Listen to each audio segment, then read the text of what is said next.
Hello and good evening, ladies and gentlemen. Welcome to this week's new episode of Primetime Gaming with Mr. Boomstick and friends. And indeed, I have brought some friends right along, and we have amazing topics to get into. Some breaking news, actually. Shout out to Ballantone, who asked whether or not we were going to get into the GeForce Now and Xbox integration. And, well, we have a couple of technical wizards here that are going to be able to answer all and any questions regarding why this is a really big deal. And folks, look, here's the thing. NCAA College Football 25. It is the first entry since 2014. It has been a game and a series that is beloved by millions. And the 10-hour trial is available on Xbox Game Pass right now.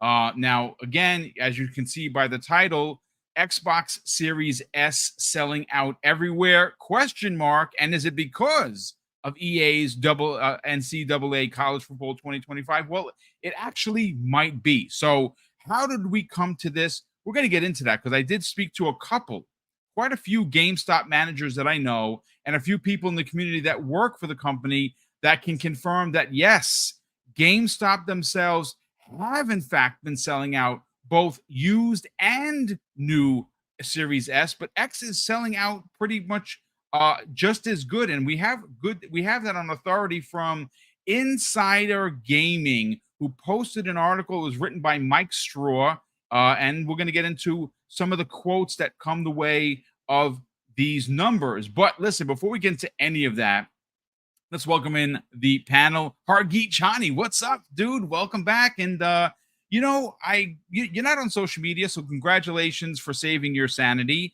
We all come to these podcasts to celebrate gaming. We talk about Xbox positively because we like Xbox. It's our favorite brand. And the one thing that I always notice about this community is that whenever you are running a show and you flash an art, like, hey, Xbox Series S selling out everywhere, you get a bunch of knucklehead trolls to be out, to come in, and they cannot stand to hear that Xbox is selling consoles or potentially even doing good in the market. I don't know if it's a mental thing, but my God, it is old already, folks. Just play some games. Regardless of where you play, just play games and have fun. Be happy that you're up today on your own 2 feet. But hey, man, how you feeling? I'm good. I'm not, trying to tout the Series S sales as much, but I'm also not trying to go against it either. I don't see the big deal. It is what it is. They'll sell consoles when they sell consoles. Like, the market is the market. It's a good thing if there's more competition. So bring it. Why not? Right? We got slow news though. Listen. There's not a lot of news. It's the summertime. People are vacationing. We did get some. Exactly. We again. Listen, this is what happens every year. When a story does come out that you find to be relevant, worth a conversation. And again, I think where we're going to transition the conversation is if Series S consoles are bringing back potentially old Xbox players. That's cool, right? And again, that's a great thing. The question is going to then morph, if you will, into, well, if NCAA 25 can do that, what do you think Call of Duty Black Ops 6 is going to do? And I think that is where you're going to see a real transition. And I'm not saying that, again, understand, folks, no one is suggesting that anyone is going to run out and sell their PS5, abandoning their library. No one is going to do that. But you do have more than 50% of the current PlayStation users on PS4 and PS4 Pros. And obviously, if they're going to be upgrading to a Series S, which is a much less expensive console, there is a chance that you could see returning customers that were Xbox 360 players, went over to PS4 for the price and for the power, and the fact that they had taken over Call of Duty marketing. And, well, let's be fair, Sony used it to great degree. So much so they pretty much curve stomped Xbox One, and they're doing a pretty damn good job with console sales right now, currently. So having Call of Duty is a big deal. And I do think that price on a console like the Series S, again, maybe not for the hardcore gamer, Hargeet, but maybe for someone who's returning that is on a PS4 might be a viable situation. I mean, it's much more in line with the pricing of a PS4, right? PS4 started with like 400, something like that, and then it kind of went down. And unfortunately, this generation we've had no price dips. It's really been kind of, where it started is kind of where it is. And the PS5 and Series X started at 500, and yes, they had the digital version for the PS5, but they barely made any of them. So now they kind of have a 450, I think, option. And having that $300, $350 plus there's the sales going on with the Prime Day stuff, right? You can always get a used version, edition, whatever, right? Used console. Mm-hmm. Hey, they've had it down to like under 200 during the holidays. Like Yep. these are the kind of things that are useful when you're trying to get that casual gamer who just like wants to play a few games. Like, I don't want to spend $600, $500. Yep. Well, if I can get it with $200, $150, that's much more like it. And those older, the previous generations consoles got down to that, right? You got them down to that $150, $200 range, and it just became kind of an impulse buy. And that's kind of where you need to get to, and it's tougher to do with these high-end consoles, the Series X and the PS5. But hey, that's where the Series S, everybody says it's a potato, but Yeah. it does have that benefit for those who don't care, right? Most people are not going to care about 1080p versus 1440 or 1800. Basically, they Yeah. never get up to 4K, really, right? So is it going to kill you to do that? No, not really, especially with all the the up-resing that we have nowadays. It's good enough, right? The console is going to play the game. That's all they really care about. And on top of that, for the games they care about, it's going to run 60 to 120 frames, right? Even on that little potato, it's going to run pretty damn well. So, it's good enough, right? And most players. Now, the interesting thing you brought up, Boom, and maybe we should wait through the introductions and then we can get into the topic. But is Call of Duty plus this, right? If you have Game Pass, you're in the trial, right? The trial period. You have Yes. the trial with Yep. Game Pass Ultimate because you have EA Play, and so you get to play that game and then decide whether you want to buy it or not, right? And then you just get that added benefit. It's just there as part of Game Pass, right? And then you're like, hey, if I get Game Pass, I'm also going to get Call of Duty. It's just kind of there. Well, this is kind of interesting. Oh, and all these games they just announced, I get to play them too. Oh, well, that's kind of cool. What about all that old stuff? Oh, it's all there too. Wow.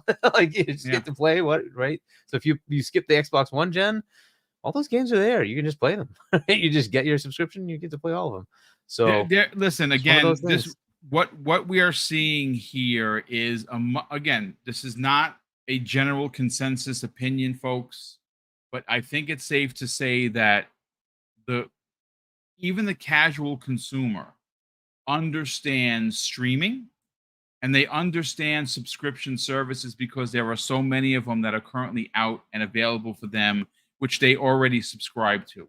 So adding another one that gives them a plethora of games is again, it's gonna we're gonna get into it. And again, we could have already had started the podcast with nearly 300 people here, but hey, Asante, welcome in, brother.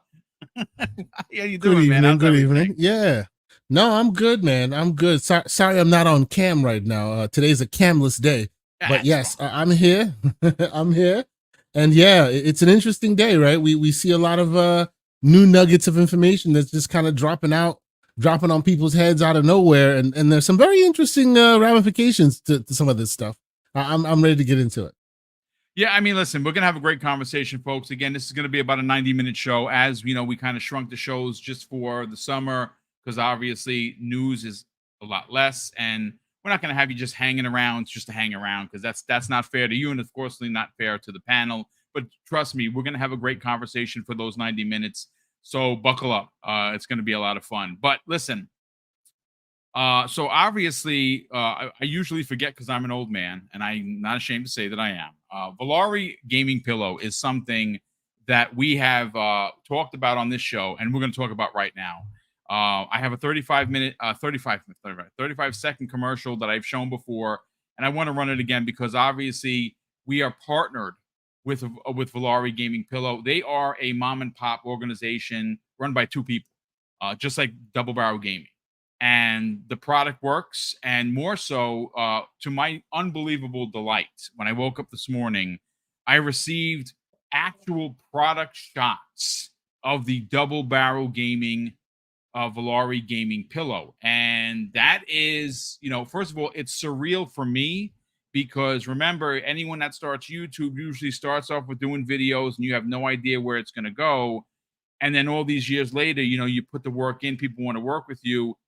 And the fact that we were able to kind of sell some pillows for Valari, it's a really big deal because they trusted us to represent their brand. But where it really crosses the line for me and for Mrs. Boom is the fact that a company now has and is selling and will be selling a double barrel gaming branded pillow. I mean, that's freaking just bonkers. And it's not available yet. Like I said, I'm meeting with the owner of the company next Wednesday to kind of figure out how we're going to launch it, when we're going to launch it, what code we're going to give you for when you buy it. You're going to get at least a 15% discount. And I will obviously share that with everybody. But listen, folks, if you are someone that suffers from back pain like me, and I've had a massive spinal cord reconstruction, that obviously is now all the hardware in there is part of me for the rest of my life. It's sometimes gaming, as fun as it is, it's painful, and this pillow does help. So check it out, and I will talk about the code on the back end of the commercial.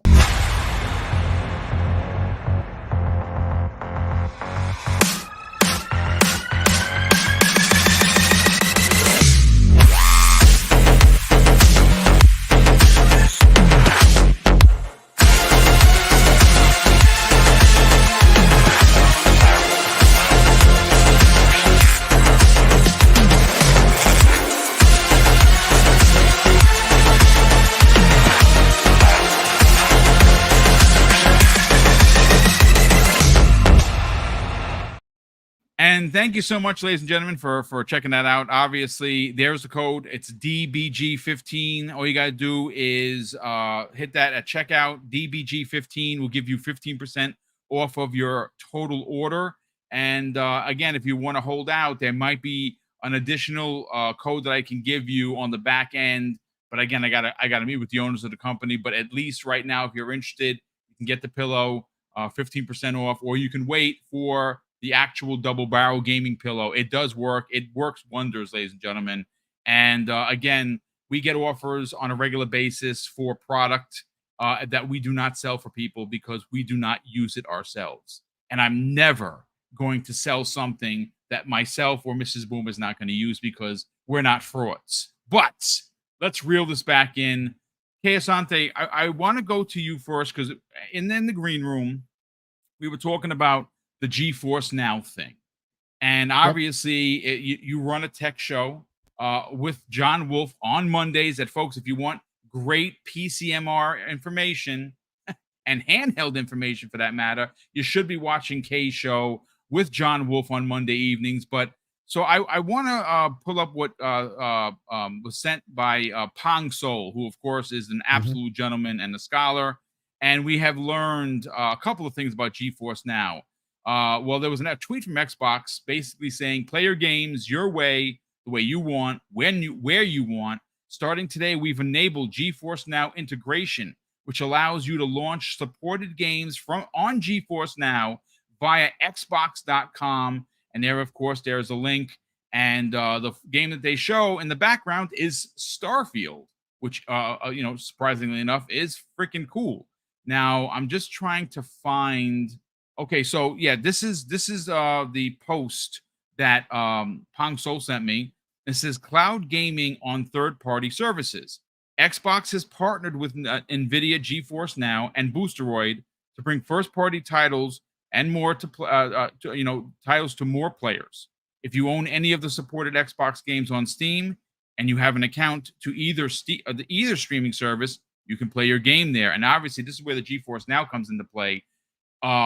Kay, break it down for the audience what this actually means, because I see a lot of people very excited. I mean, I have GeForce Now on the TV. I have not used it, but this is pretty big. So yes, this is pretty big, and I actually think this has like very interesting implications. I do see some interesting questions in the chat, which I want to address once we get into it. But basically, the TLDR, as they say, is basically now when you have a game that is available on Game Pass or cloud streaming rather, and the optional. There's also the same version of the game available on GeForce Now. You now have the capabilities to choose which service you wish to lose, right? So it's super interesting because the first thing that everybody would the first smoke that people were delivering, they were comparing GeForce Now to Game Pass cloud gaming, which realistically you shouldn't be comparing because that's like comparing a 4090 PC to a console, which is literally what that is, but in the cloud. But they have noticed that there's comparisons there. They've noticed that, hey, people, those who are in the know will do that comparison. And I've said this before. I said it in the green room. You guys have heard me say this before. You know, while we think that the barometer of success is competition, they are turning competitors into partners here, right? So now, and to be clear, just so that folks understand what GeForce Now is, it's not exactly a competitor in the direct traditional way, because GeForce Now is basically giving you a PC in the cloud so that you can play the same games you already own, right? It started only with Steam, but now they've broadened it out. Now you can play it via the Ubisoft store and all these other stores that are integrated. I think Epic is also in a limited capacity. They're letting all those stores open up. So you have to have already bought the game and owned the game on one of these stores first, and then GeForce Now lets you play it via the cloud anywhere you want. So technically, if you think about it, this is a win-win for both of them. Microsoft wants you to play the game you've already purchased from them. They've already gotten your 70%, right? Because if you bought this in any of those stores, or you bought it in Steam, you bought it anywhere else, you now own the game and you paid them 70% of what the total cost in order to own that game, right? And then up until now, you were forced to play that game in a debilitated experience on their own service, and everyone knows it. So now they're going, oh, well, you want Boostroid? Here you go. You want GeForce Now? Here you go. Because at the end of the day, that is just them making a good PR win, letting consumers play it the best way possible via the cloud. And if that happens to be GeForce Now, great, right? They still get your money. They're still you're still playing their game that they purchased. It's not a game that is Nvidia owned. It's still technically an Xbox game that Nvidia is playing, right? So that comparison tends to not be that apt, right?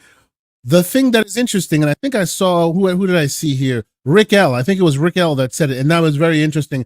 And I've actually been digging through that to see if I can find any information about it. I have not found that information about it yet.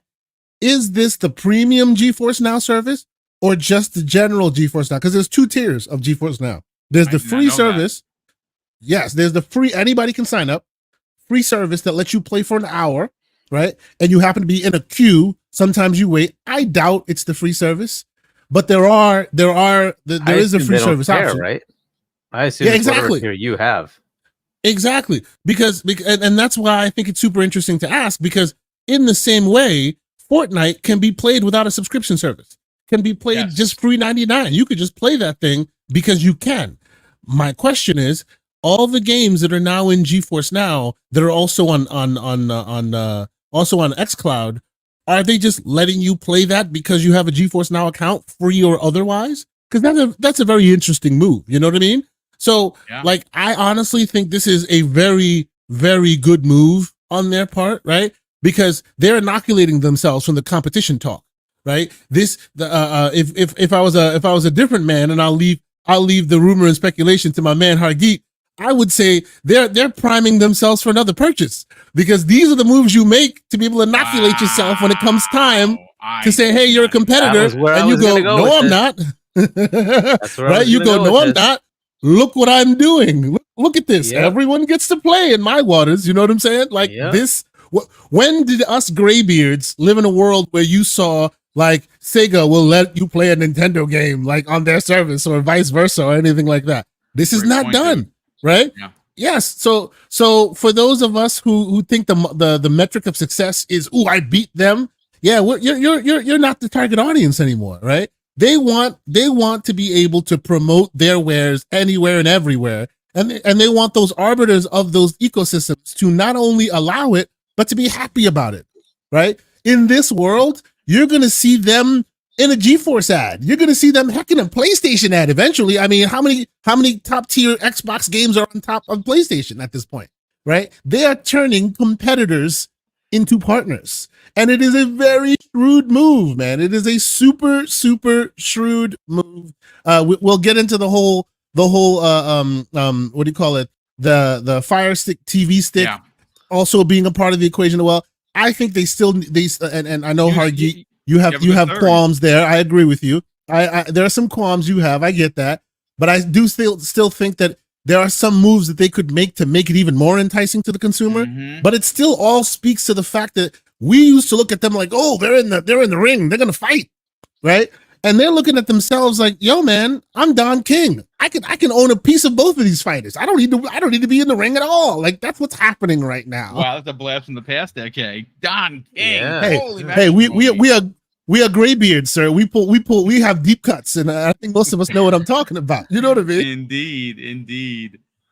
Listen, Hargeet, before I bring you in, I want to apologize for JJ saying 117. Yesterday, he had dropped a super chat, one of the last ones of the day, and I missed it. Now, there was an error that I got with StreamYards, and it's not showing me the super chats or the channel members. They have usually a separate section that alerts me, and it's turned off. So I'm gonna have to do it manually. So JJ saying 117 dropped a very generous $2 super chat yesterday and said Game Pass introduced me to the Yakuza series, and I love it. And that's exactly the point we had about Game Pass yesterday. Was yes, it does introduce you to new things that you would normally just look over or not even pay attention, especially if you have to spend money. Why are you going to spend money on a game that you're? Who in the chat? And you said gray beers there, okay. So who remembers going to Toys R Us with your folks and going to the wall of plastic that you had to flip the freaking cartridge, the picture of the cartridge over, and base your purchase on the back of that flipped up piece of plastic? I mean, we all remember that. And how many bad games did you buy? Probably a lot. So nowadays, pour one out for Toys R Us. Oh man, I missed that. One place. out for Toys R Us indeed. But listen, Hargeet, I want to bring you into the conversation again. GeForce Now. I didn't actually see this angle. Kay mentioned something that I honestly didn't think about, and now it's running through my mind. They have partnered obviously with Boosteroid. They have now recently even doubled down partnering with GeForce Now with this new move. It's a big deal. It is a really big deal. Now, he said something about, hey, maybe they're priming the pump, if you will, to a purchase, because right now xCloud is pretty good. Is it perfect? No, it's not perfect. It runs pretty good. I've been using it all week on certain games, and it runs fine. But could you imagine if they did acquire GeForce Now and they would just say, okay, xCloud, you're out. This is the technology we're using moving forward. That's actually what Microsoft usually does, is they see a technology and they either invest heavily into it or they just outright buy it. That would be a big move. But I doubt they would buy GeForce Now, but because Nvidia is also a massive. They just passed Microsoft, right? So yes, yeah. I don't see that happening. But the technology they use doesn't necessarily mean that they are exclusive to that, right? So they could potentially license something there. However, one of the things that Asante pointed out, and this is the reality of it. Look, I've been against the whole cloud thing, especially when it comes to xCloud, because it eats up Series X consoles, which they could just sell to the market, and there's too much cost. It's too expensive to give you something that doesn't have any value, right? You have to acquire customers that aren't there. I don't know who it's for. Now, GeForce Now has a little bit of a leg up in this. Why? Because they already sell a ton of GPUs to cloud providers for AI, for other compute requirements for high performance computing, right? That already exists, and data centers all over the world. They can take advantage of that and say, hey, we're going to have gaming on those compute GPUs as needed, and we can make a GeForce Now, right? And have something like that. They can work with all those cloud providers and say, we want strategically located data centers that give us these gaming capabilities. But hey, while it's not doing that, you're welcome to use that GPU to do whatever you want, right? Because now that GPU is available to do AI computing, to do high performance computing modeling, and there's all sorts of options, right? So that just gives them this leg up. Whereas when you have a Series X, it's kind of dedicated to that. Though Microsoft, Satya had mentioned, hey, one of the things we could do is take advantage of the capabilities of a gaming machine, because it does, in fact, do what AI does. It's just kind of purpose built right now. Could we change that model? So maybe there's some economics there for it eventually. But the thing, I've just never seen the value of doing xCloud. I think it's a money sink. They've said so. Sarah Bond said so. They have not acquired customers. We'll see if this, Amazon stick, Fire Stick push makes it happen. I doubt it, but we'll see. It's a good way to try to push as much as you can, but we'll see if it acquires customers. I just don't know that it will. We'll see what happens. GeForce Now works a little bit better, right? So you do have that available to you, and they're adding it in. But what I do think is it takes away any leverage that a regulator has to say, hey, you would take this away from XYZ, right? And it's like, well, no, we've put it on our own freaking box. How far do you want us to go? Show us our competitor doing anything close to what we're doing. We're putting our games on their system, on their platforms. We're putting our games on competitive PC platforms. We're putting them on our competitors' cloud platforms. What do you want from us, right? We're saying we're going to put stuff everywhere. Heck, not only are we putting our stuff on their platforms, we're bringing their platforms into our own ecosystem and offering it to our customers. Like, they're inoculating themselves 100%. Yep. Yeah. Right. So it's like, if you wanted to go buy the next big thing, because look, if it was a small thing, look, I think Japan is a gimme, right? If they wanted to actually seriously talk about somebody in Japan, say a Sega or Square or something like that, it's a gimme, because like, you really can't say, hey, Sony, who has a 90+% market share, is somehow going to get hurt by them buying somebody in Japan. It's just a hard sell, right? There's no way. Right. They have like an infinitesimally small, little minuscule, market share in Japan. They got to be able to compete. They need somebody there. Fine, right? It's a gimme, right? So I don't think that one's gonna be a tough one. But if they wanted to go after somebody bigger, say a Valve, say a Take-Two, then you have to make the case, right? And it's like, well, is your history saying that you would not cause harm to the other platforms? Well, that's what you lay down all these little things on. You like say, hey, no, we're not doing that. We're taking everything and giving it to everybody, and we're bringing everybody to us. We don't care. We just want to buy stuff so we can sell the games and make the money, right? We're not trying to lock it down. So, and that's fair. So I think that's kind of the thing that could help them in the future. I don't know when this happens. Probably, like I think you were saying, like next year. That's a more likely, scenario. We're probably talking first quarter next year that they might announce something. So we'll see. But so there is a potential for that. But as far as doing GeForce Now, I think this is kind of cool. I would really hope they do Boost Store as well, because now you have options. I don't know how like integrated it is, right? It would be really cool if you just click it and it just works. I don't know if it like goes into an Edge browser and then brings up the GeForce Now interface or something. So they're all Chromeless browsers. They're all just like borderless browsers. Literally, basically the same thing like what we get right now in the Fire Stick, right? It is a browser that you see, but you consumer won't see it's a browser. I can see it's a browser because I know what to look for, but they're all just browsers, basically. Yeah. Got it. Right. So it's just a web wrapper and giving you the HTML. Exactly. All right, so exactly. So cool. Right. But that's good. That's actually not bad. Right. So that means at some point before you get to that, you would have enabled a link between your Xbox account and your GeForce Now account. Right. And that, as long as that's there, it should just flow through and work. Right. Hopefully that's how it all goes. So we'll see how that, if that comes out pretty good. I think it's available now, right? I think they've already released it. Yes. So kind of cool to try out. You can try the free tier. There's a mid tier and a high end tier, and then just see if it's of value to you. The cool thing with this, if you're close enough to a data center, is if you do get a game like Starfield came out 30 frames, and you're like, well, I want to play it at something higher. You could try it on GeForce Now and see what it's like, right? It's still part of Game Pass. Still, you're still entitled because it's PC. It doesn't matter, right? You're still part of Game Pass as long as you're on Ultimate, right? The other cool thing is you could subscribe to just freaking PC Game Pass and play all your games there, with this being your mechanism to now alleviate the headache of how do I get to GeForce Now from my TV, right? Well, you have the console already. Here you go. You can just play the game. Right. That's another way to look at it. It's cool little stuff like that. We'll see how this plays out, if it actually does anything or not. There's also the headaches of cloud. Cloud still, it is what it is. It's not running locally. you're going to feel it every now and then. Just depends on how far you are from your data center. The further you are, the worse it gets. It is what it is, right? So you'll have to see how that goes. The cool thing is, though, the latency for controller, that's already handled, right? It's already done. You've got that, very high speed wireless for the controller.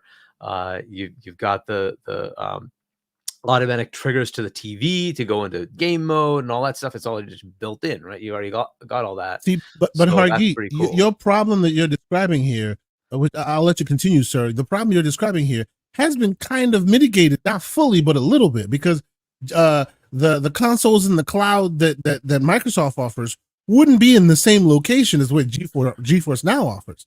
So Correct, there's a world where you try xCloud, it's like, oh, it's running like dog crap, and then you switch to GeForce Now, and now it's running great because they're close. That works. Yeah, potentially. It just depends on where you are and how many data centers they have, right, for GeForce Now, which I have not kept up on where they've deployed this. GPU enablement is not universal either.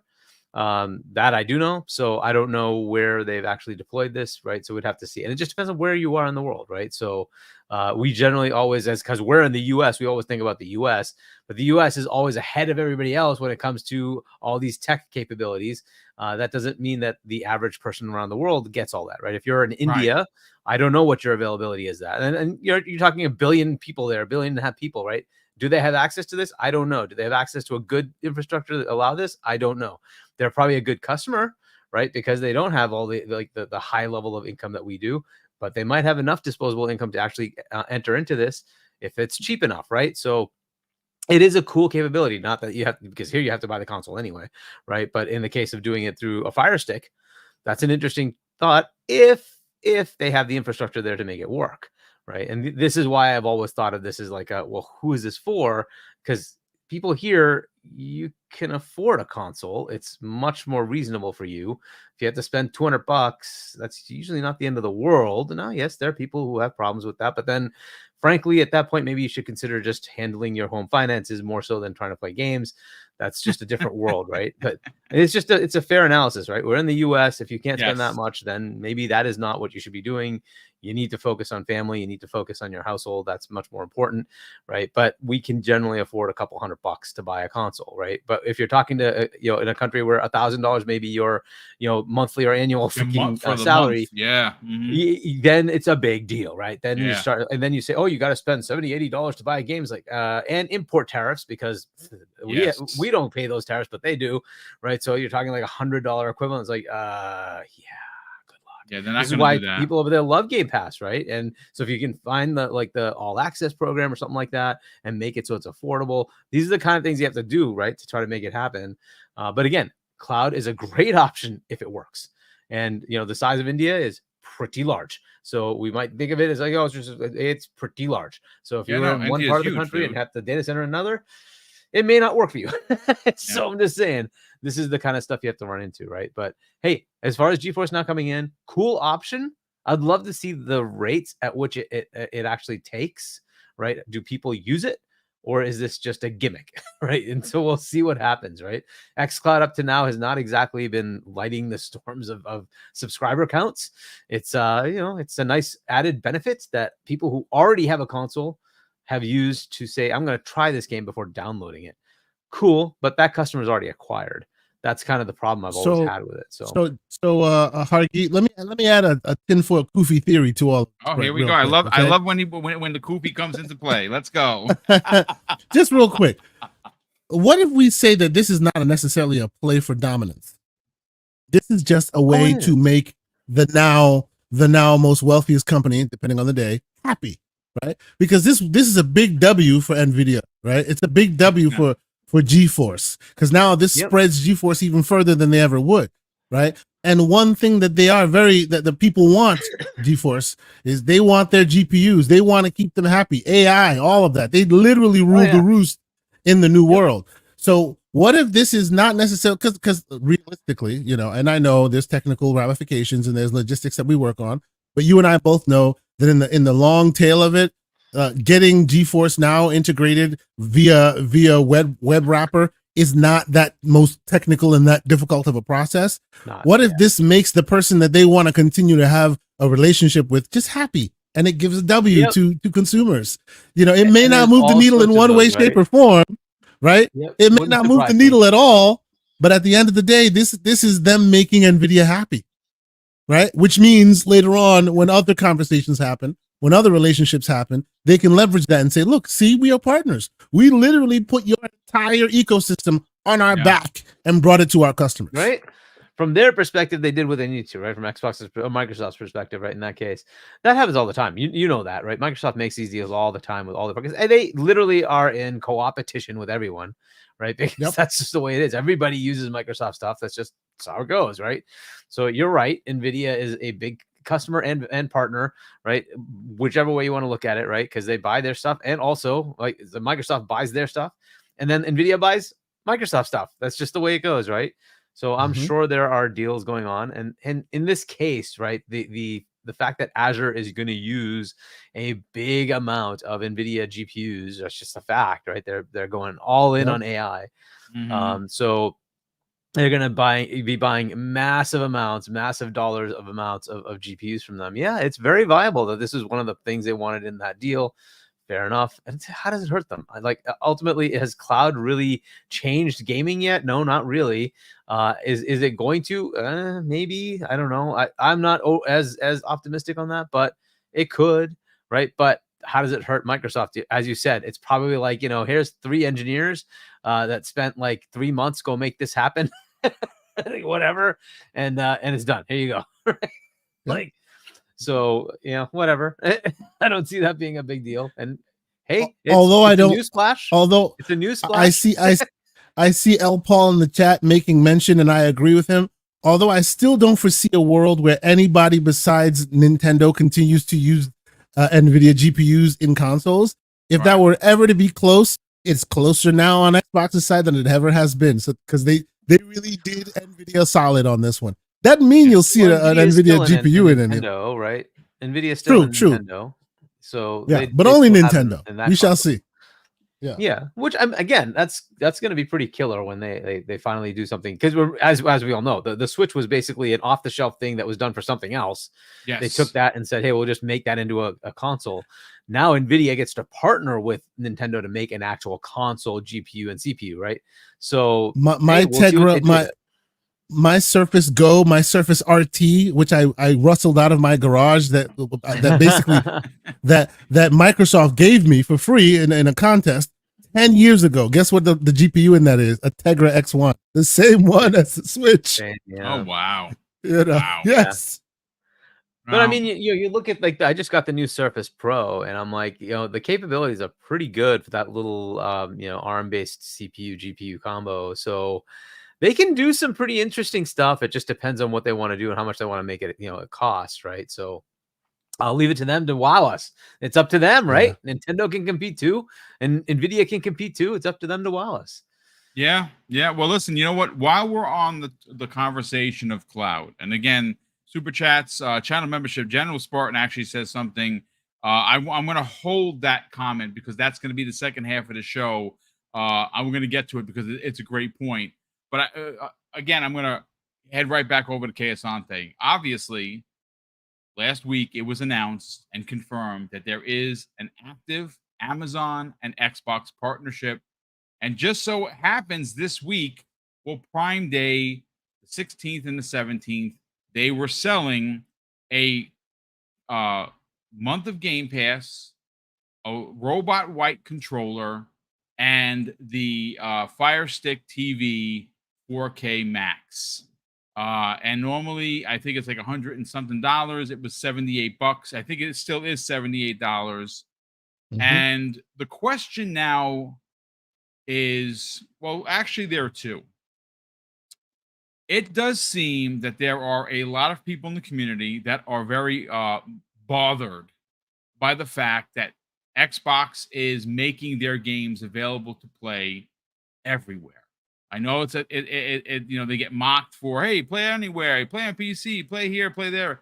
I don't see a problem with it. I know that there is the talk about, hey, they're getting away from consoles. They're not getting away from consoles, folks. Sarabon told you so. And they're working on the handheld and the next gen console right now as we speak. 2026 You're getting your box underneath the TV. Now, is it going to be the traditional box that's there now? No, probably not.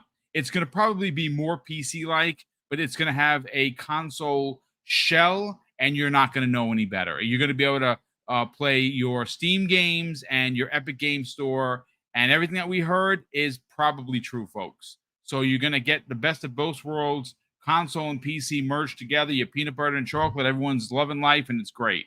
But till we get there, Keosante, Microsoft is making their way with different things. Now, right now, it's Amazon Fire Stick TV. There are two of them. There's the HD one, and of course, the 4K Max. Well, it's the 4K, I'm sorry, and the 4K Max. But where we get into the weeds of things is you believe, and I believe right there with you, and I even think that Hargeet's going to agree with this. This is great. But what they're offering at the price they're offering is just not going to win them the day. What are we talking about? Well, what Kay is going to tell you is exactly, you know what? I'm going to leave it to him. Kay, what's missing from this that you feel is the telltale, if you will? So you hear us, and I think honestly that this is a very difficult thing that we as content creators must get a grip on. I will be honest, I struggle sometimes with this myself, right? Because I'm lucky enough to have access to all these various aspects. I have access to all these handhelds and these PCs. Any kind of resolution, any kind of performance I want, I have it at my fingertips. So it makes it difficult for me to kind of speak with a general consumer's mindset, right? Because I'm more than that. I have more than that. By the luck of the draw, I do, right? But I always feel like those of us within the community, you know, myself, the great Hargeet Chani, BoomStick, a lot of us community members here that you come and you listen to, we speak for you who may not have that voice to speak to multiple people that we do. And because of that, it is our responsibility to speak for you. It is our responsibility to put ourselves in your position and be able to speak to these companies in a way that matters to you and that represents your interests as well, right? Now we can speculate, as me and Hargeet do, on the future of cloud gaming and who can afford it and who it's for and all of that, you know. And we can speculate till the cows come home. You know, I'm a bit more bullish on it than Hargeet is, but I'm not saying that, you know, it's part and parcel. It's a wrap. No, it's still very much the devil will be in the implementation details. It'll be into how they partner and all of that. But now when we put our consumer hat on, right? And first off, Boom, I will take credit. I will take all of our community credit for this and say that every single one that weighed in on this Fire Stick talk, we were like, yo, where's the bundle? Come on, cowards, where's the bundle? And then guess what? Here's the bundle. Thank you. We're taking credit for that one. I have a video that came out before the bundle that went, where's the bundle? And now there's a bundle. So thank you for that. Right. And cheap plug. Go check out the video. I gave you my quick thoughts on the whole sell your Fire wares, Stick. Kind sir. Sell. I installed your it on installed it on the kids TV, ran a couple games, just gave my thoughts on it. Right.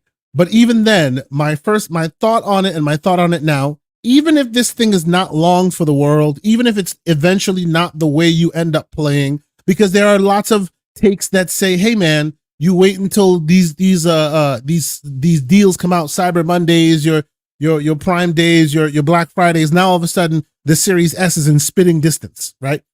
And that is all local rendered. All true. All 100% true. So that's why the waters are a bit murky on whether this thing is gonna, you know, stand the test of time or not. But here it is being offered today in a bundle, which we all will applaud, because I was saying that, hey, keep it $99 or less. They made it $80, which is even better. Awesome, right? But the thing that I still think to this very day is missing, which then gives me the sense that those who made the moving and shaking and the modifying of the tiers weren't sitting and thinking it through like a consumer themselves, is here you are offering this cool new way to get people in, right? Presumably, this would be a way that folks haven't jumped in before. And you know this because there's a bundle that they're offering you, right? I like I said, I'm gonna go pretty soon. I'm gonna head to Boston. I'm gonna head to New England, see my sister and her triplet boys, and I would love nothing more than to buy a couple Fire Sticks, plug it into their TVs, these bundles, and say, here, have at it. Right? You guys now have Xbox access, even though they don't have an Xbox in the house. Right. But the problem with offering that today is hitting them across the head with a $20 monthly charge. Yeah. To me, that is beyond the pale. Like, it is ridiculous. Now, why do I say it's ridiculous? Because if you've heard anybody's review of these Fire Sticks, today's world, tomorrow may be different. Today's world, not every game will play seamlessly on the Fire Stick. Some games work better than others, right? I was playing Starfield, not so great. There's a little bit of the jitter, the moving, the shaking. Oddly enough, Control works amazing, right? Because maybe it's a little older. Maybe the engine can handle a bit more of the lag. The lag wasn't as bad, right? And I have a pretty decent internet connection, right? The smaller the game, the more indie the fare, the better it runs because there's less of a performance uplift that it has to account for while bringing it to your screen. So my point on the matter is, whether it's not long for tomorrow or not, right? And we don't know what tomorrow will bring, but maybe a curated list of games, a smaller list, maybe 50, 60 games that are curated for best practice on these cloud devices, right? And you keep the price at $7, $8, $99, right? Now I understand these and a little bit of tech talk here. I understand the reason why all these cloud gaming services can sell for relatively cheap, quote unquote, relatively cheap, right? The reason why Nvidia can offer you a free tier is because they're not rolling consoles in the cloud. They're using standard virtual or physical PCs backed on freaking hypervisor. But Chiasante, one little piece, they're offering you 0 games. They offer you 0 games. Yeah. You're bringing games to the table. Yeah. So that is a very, very good factor in the equation. But I guess what I'm saying is, in these other environments, in these other scenarios, right? They're rolling, and someone even mentioned like Stadia. They're rolling a Linux high-end PC in the cloud, which can then be the cost of which running can be amortized by doing other workloads, right? When you're not using it, it's being used for something else. So they can still charge someone for its use and keep costs down. Whereas with Xbox, it's all basically consoles in the cloud. If you're not using it, no one else is using it, it can't be used for anything else really, because they're consoles in the cloud and realistically they're not that performant compared to Azure infrastructure, right? But we live in a world, and us gray bears know what we're talking about here. We live in a loss leader world.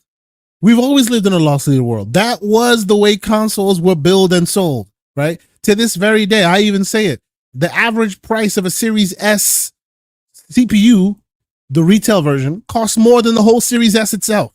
Right? They know that they need to amortize that cost. They need to subsidize that cost because that will bring you and more people in, and that's how they get their money back. I feel like a bit more subsidization of cost is warranted here when it comes to the cloud, because you're not going to get that bigger number. You're not going to get a big hit. And by the time you do get a big hit and people are addicted, you can do what Nvidia, Netflix and all these others do, which is raise the price. But today, you're trying to acquire new customers. So that $7.99 tier would be amazing. And then I, the consumer, as I'm speaking for as a consumer, can literally buy 4 of these things and go to the house and plug it under every TV that's available and not feel like I'm saddling these people with ridiculous cost. Right? Like, and I know the technical machinations as to why that's not easily possible, right? But the ideal scenario in providing this hardware to people and providing these services to people would be like, hey, here's a Fire Stick, here's the included controller, $80, right, out the door, and here's 3 months of Game Pass, and it's the cloud only Game Pass. After your 3 months, it is $7.99, $8.99, or it's $15, but it's a family plan and everyone else can jump on the same subscription. Yeah, great point, right? Dude. Wow. This would be easy to gift. Today, I can't gift a Game Pass Ultimate subscription with this bundle is lopsided, right? Like the controller, okay. The Fire Stick, okay. But handing somebody a 1 month subscription or a 2-3 month subscription to Game Pass Ultimate with $20 a month after that is kind of like saddling them, especially if you have kids. Trust me, I have kids. That's like saddling them with a problem. Because the minute you get them hooked, now daddy's responsible for $20 a month. That's ridiculous. You know what I'm saying? So, like, I'm not saying this is horrible. I'm not saying pitchfork time or any of that. I'm just saying if there's a tip jar, if there's a feedback jar that they're listening to, and we know they're listening because we take credit for that bundle, please find some way of making a sub $10 subscription tier work, because that will take you guys so much further. That's the only piece that's missing. It's a great point. Yeah, it's one of those things that if this is, look, cloud's a thing, right? Play anywhere. Cloud is do we play in the cloud? I play for fun. I play to talk about it on the shows. I play with my nephew. Like the other day when he stayed over, Tyler and I were playing Descendants. Descenders. I said Descendants. Descenders. It's one of his favorite games because he likes crashing. Well, 14-year-old boys like doing that, right? So he does that. He crashes into everything. He has a fun with it. And I'm like, I told him we're playing this off the TV. He goes, Dio, I want to turn on the Xbox. I'm like, you don't have to. You play on the TV. What? And he was actually like literally blown away. And I'm like, yeah, get ahead and play. You don't need the Xbox. And that's freaking cool. Hey, BoomStick just said no console, no problem. Somebody grab the pitchforks. Oh no. I know, right? Yeah. Yeah. So look, here's some pushback on some of this, right? First, please.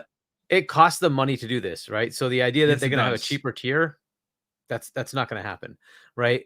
The second thing is if they had a family plan and you get to add, that's no additive to them, right? That they need to acquire new customers. That's the whole point of doing cloud, was to say we're going beyond the console. Right now, it's really just console adjacency, which doesn't help them either, right? So they're not acquiring new customers. That's the point, right? Ultimately, this was supposed to expand their customer base, right? They tried it and said, hey, you can play it on your phone through cloud. That didn't work. Why? Because people don't want to do that. Here's the next big problem.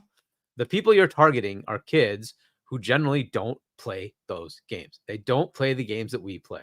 They want to play the same games that their friends are playing, which are Minecraft, Roblox, Fortnite, right? Those are the games they're playing.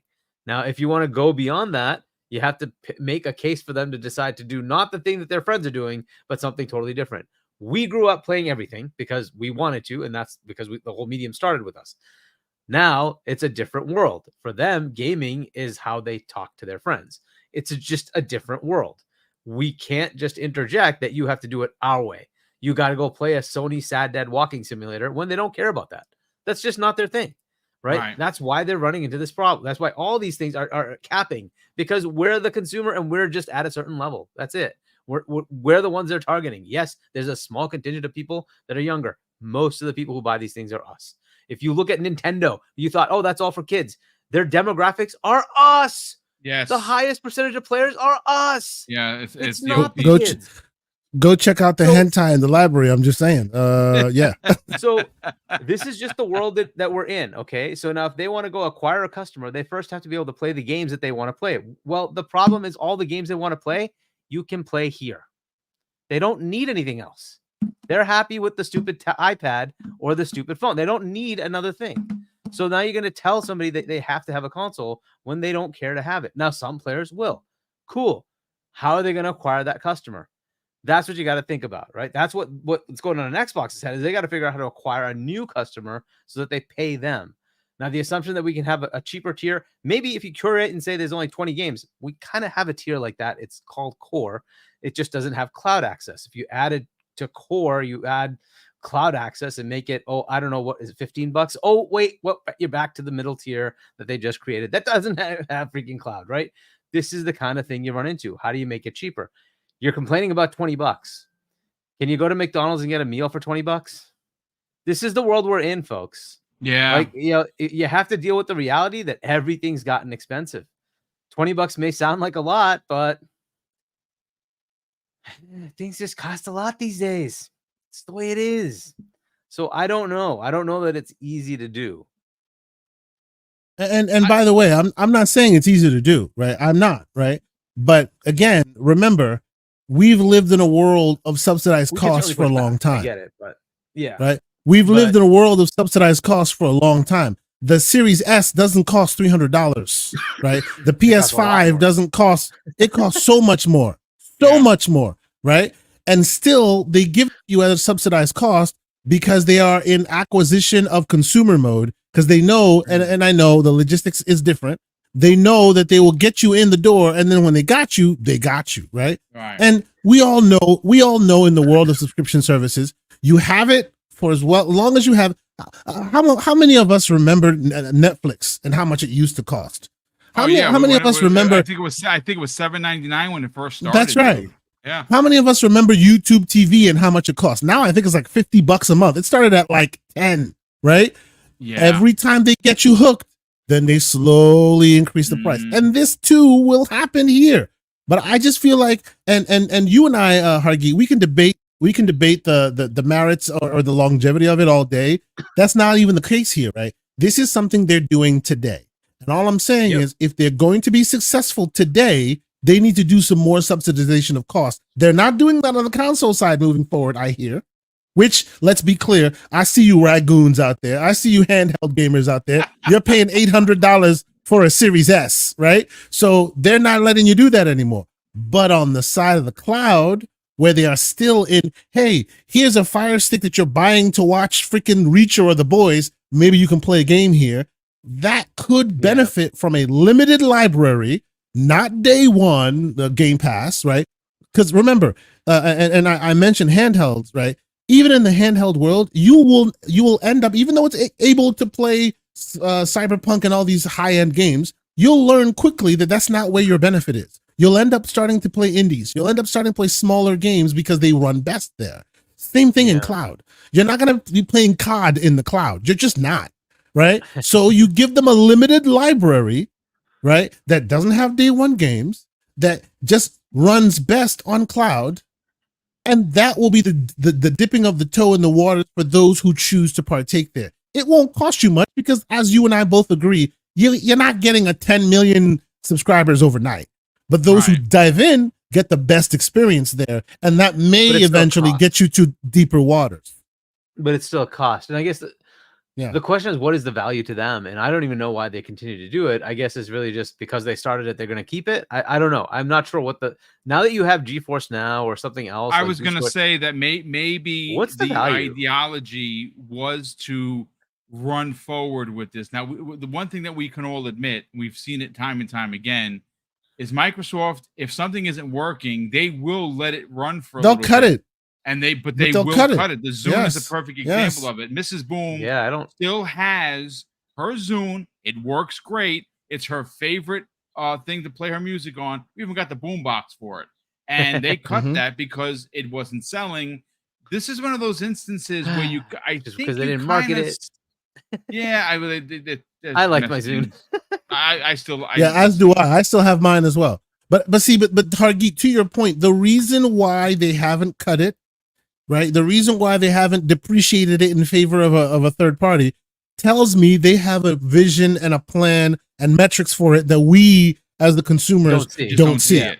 Yeah. Right. I agree. Okay. So let's say it continues fine, whatever. As far as how do they make it, cheaper and then take the hit?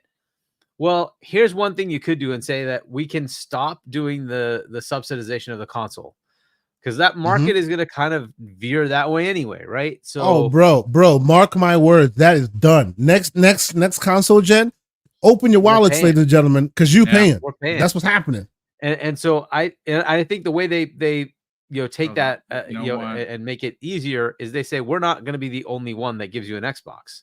Right. You have, here's the dozen partners or whatever is half a dozen partners we have that'll give you an Xbox, and you can pick whichever one you want, whichever is cheaper, whichever is bigger, whatever. We don't care. Right. Whichever one you are happy with, have fun. It'll meet the minimum spec needed to make games work. That's what we're going to do. Right. And so that's a totally different model. But I think that once they do that, then they can get rid of the stupid paywall for online play, which they need to kind of do, right? And so once that happens, then you can take some of these things, like core goes away because there's no point to core at that point, right? So then you just have a Game Pass tier You can't keep charging for that extra, $5, $6, $7, whatever a month that's needed for online. That cuts the price back and gives you capabilities elsewhere, right? So either they keep the price the same and then give you more, or they can cut the price back. Like, we'll see what they do, but generally that never happens. They don't go back down. So I'm going to guess they'll just have to add more capability. But that's kind of the thing. So at that point, you could see a cloud tier that does have a curated list of games that potentially wouldn't cost $20, but may cost $12, right? And have the ability, which is better, to yeah. subsidize, which is much better, absolutely, yeah. right? I agree. It would have the Yeah. ability to subsidize the cloud plus give you a curated list, right? So PC Game Pass, for instance, they don't have to pay online. That's $12 now, but that gives you day and date, gives you all the capability, everything, right? Gives you EA games, all that. If you cut Yep. that back a bit, right? Pair that back a bit and say, I'm going to subsidize the cloud part of it and take away some of the features. You might be able to get to it like in that range, $10, $12. You might be able to do something, right? So that's a possibility, but that requires us to say we're getting rid of core and getting rid of the paywall for online access, which if they're going to merge what you're describing they're gonna there, have to do. that is why what you're describing there, that is why I'm like, whoever decided to modify these tiers didn't sit down and step through it like a consumer. Because if you did, you would have reached this gap of, hey, we're now trying to entice these cloud subscribers, and obviously Fire Stick is not the only way. There's going to be all these other avenues where we're going to be like, hey, you can just play. There's BoomStick with the Samsung TV, LG TV's on its way, all these other things. Where's the offering for them? The toe in the water can't be $20. I know we're kind of wasting a lot of time on this, but I guess I haven't played enough xCloud in recent times. Do they tell you, hey, I'm kicking off a game, this game is not likely to work well? No, they don't. No. Okay, I think that's something they should absolutely do, right? Yeah. Because if they're not curating, then they should tell you, hey, this game, it will have a lower performance when you're playing over cloud, right? Or something along those lines, right? Just maybe like a little bar, right? The usual like signal strength bar thing, right? That, hey, this is going to be totally green. This one's kind of yellow. This one's going to be red, folks. So like you're going to have hard times playing this. No, I mean, look, again, this we spent a lot of time on this topic. Shout out to Ballantone, who asked us to kind of talk about it. It's news, folks, and everyone had some really interesting points. I want to say a big thank you to the chat for really getting involved with this one. I sat back and just took it all in because I'm not a quote unquote tech guy, and to hear the conversation from both Hargeet and Kesante and reading some of the responses from people in the chat, you learn something every day. I do want to boom, real quick. Let me just say to the chat, the reason why this is interesting to me and Hargeet is we basically manage this kind of infrastructure in our daily lives anyway. We're just doing it for different organizations. They're doing it for games. It's basically our job. What we're talking about here. Well, look, I want to move into obviously the title of the show. Now, again, I got a lot of pushback from some people that were here earlier that were trolls that saw it. And of course, one guy actually went out of his way to say, I called like 7 stores and they all had Series S. Brother, no names, because we don't want no piling on in the chat. We don't like to do that. No bullying is accepted. So no names here. But I'm gonna give you a word of advice. If you took the time to call 7 stores because you saw the title of my show, there are 2 problems. One, you got nothing going on with yourself, and you should fix that. Or 2, maybe you should start your own podcast, because that's some legwork right there. Now, do I believe this said person called 7 stores?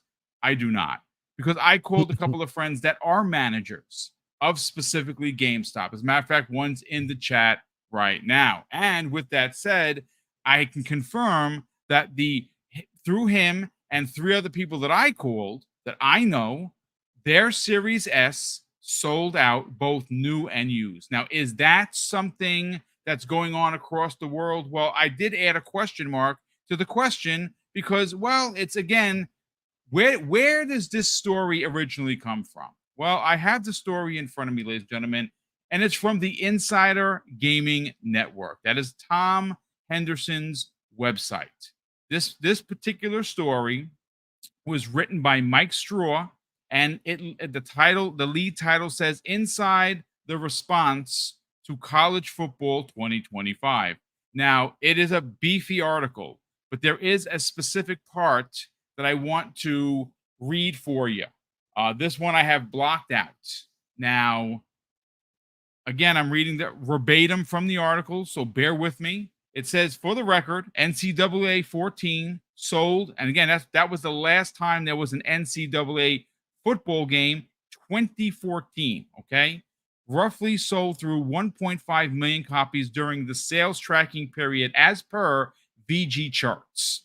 It should be expected that College Football 25 will hit that number, if not higher. Now, we have heard from people throughout the industry that it's already selling like gangbusters. People in the chat are very excited for it. As a matter of fact, let me just read a particular member chat from General Spartan 27. And this is what I say for you folks. He says, the seismic shift has begun with EA College Football 25. It will continue with Call of Duty, and all that needs to be done is educate casuals about the benefits of Xbox Game Pass. And then thank you so much for being a member for 14 long months, sir. I really appreciate the support here at Double Barrel Gaming. And you know what? He is on to something, because again, the market leader clearly is PlayStation. They continue to sell consoles to great degree. Yes, they're suffering with their first party. They have a bunch of like deals that they made with games that did not sell as well as they probably should have, being exclusive to PlayStation only. But you know what? I'm not a business manager. They're going to have to work that out. But let me continue. Okay. It goes on to say here, and it's not just the game itself that is having success right away. Sources have told me, under the condition that the numbers not be made public right now, that over the last 24 hours, the sales numbers for the Xbox Series S have been as high, or if not higher, than at any point aside from the console's release window, meaning that they have sold more Series S consoles in the last 24 hours, even more than when it launched in 2020. And that is due to this game. Now, gentlemen, again, I'm not going to read any more of the article, because I do want to. Again, is it selling PlayStations? Probably. We know that in this particular article, he says so. It's also selling Xbox Series X. And right now, Jez Corden had put out a link. You can go buy a refurbished Series X right now for $369, which is absurd. So if you don't have a Series X and you want to get it from Amazon, and I do think it comes with a 1-year warranty, you can get it for under $400. But Hargeet stepped away for a second, so I'm going to go to Kay Asante. Look, Kay, this is a great story. This is a great story because, one, well, NCAA football is coming back, and it's a real popular game. People have been asking for this to return for years. And, well, here it is. It's going to make EA a lot of money. But we're not really talking so much about EA, because what we're trying to kind of roundabout get to is, if the numbers are true about the Series S selling out at least 4 GameStops that I know of, and again, we'll see the numbers. We'll get them soon enough. If people are running out to buy the Series S for this game, and this is a popular game, I would dare say, without even a stretch of the truth, that Call of Duty Black Ops, specifically Black Ops 6, is going to move people to a less expensive console.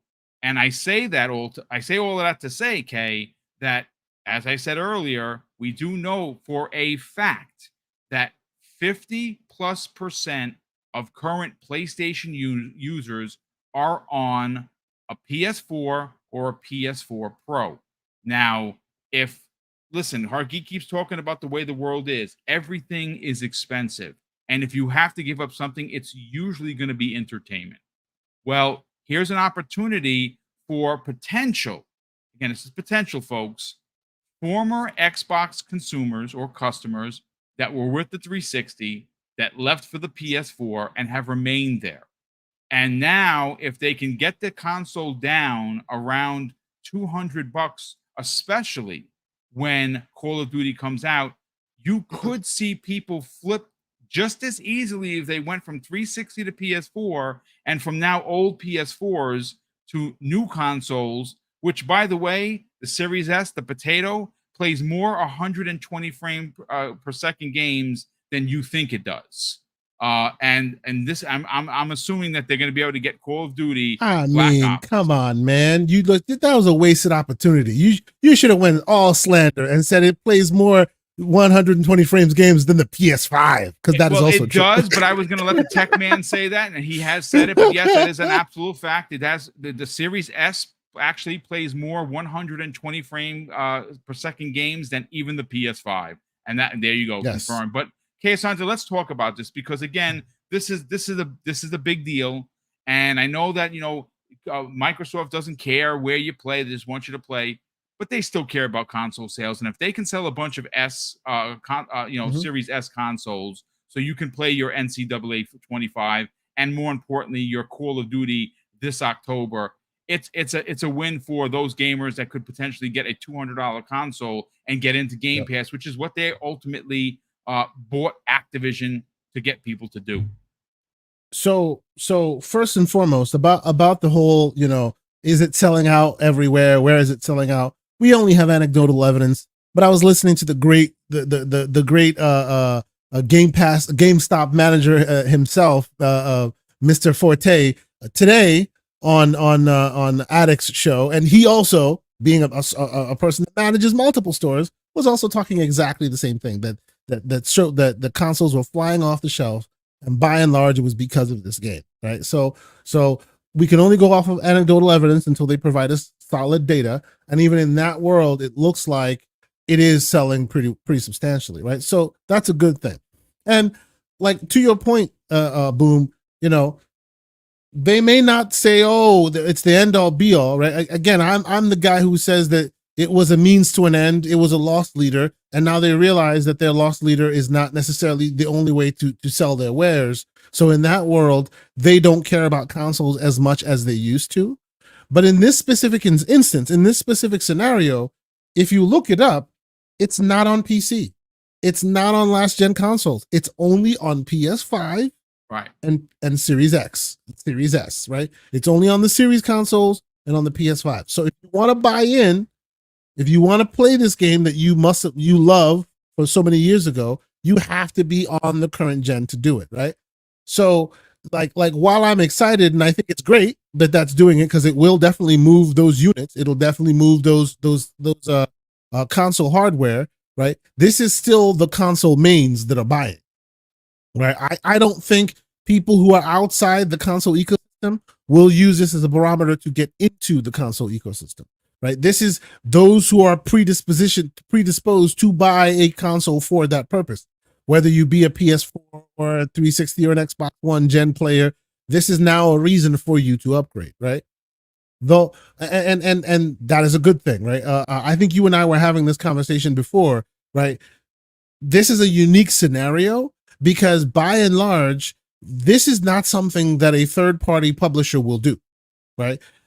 In the world we live, where we're upside down last gen to this gen, where we're upside down in where games are playable and purchasable everywhere, it is not in their third-party publisher best interest to put only games on next gen. It's just not, right? It is just not. If your market of success, if your barometer of success is to make money, you put it where the biggest pool is. And let's be honest, even right now, the biggest pool is PC and last gen consoles, because they're entrenched interests. They're mature. Lots and lots of people still play there. Especially if you're a black hole game player, you have no reason to upgrade, right? Look at the list. Look at the lists that we talk about frequently. All the top games in that list are still on last gen, right? Your Fortnites, your Roblox, your, like, pick your poison, your Minecraft, right? The only way that you entice anyone to move to next gen is if you offer them something amazing that's not available anywhere else but on the next gen. I see you laughing there, Boom. What's going on? Go ahead. I don't mean to interrupt you, but G4, Rain G4 dropped the $5 super chat, and he said, a guy wakes up burning from a wild night, goes to a doctor, and the doc tells him, hey, he has a fire stick. I feel like there's a pause in there somewhere. Yeah, I don't know. I feel like somewhere. Yikes. but you understand what I'm the other saying, member right? chat? I don't know if you saw that one as well. Oh, Boom. yes. There's a Yes, there's a Doc member Go ahead and chat. read them. Yeah, Go for it. Doc 50, who's been a channel member for 9 long months, and Doc, thank you so much for that. He says, was the new Deadpool controller modeled after hashtag? It looks pretty weird, doesn't it? I mean, it does look a little weird for sure. I mean, I hope I win one, but I want to get one, but I couldn't hold it. Like, how are you gonna hold that controller? The back is just like, what are we doing? Nah, I don't know. The ad for that commercial, the ad for that controller is just chef's kiss. Oh man, it's hilarious. Anyway, but yeah, let's continue because you're driving a really good point home. I like to let you finish it. So I just think that it's great. You know, it's awesome to see console, because look, for a while now, whenever you see the needle get moved, you see it in the PC space, right? The PC gamers, say what you will about them, they ain't standing for any crap, even though they tend to be launcher racists. They only like what they like, which is BS, right? I call them to the carpet for that. But whenever some crap is going down, they're the ones to stand on their square and go, nope, we're not dealing with it. And Gabe will go, nope, we're not letting you deal with it. And then things get changed.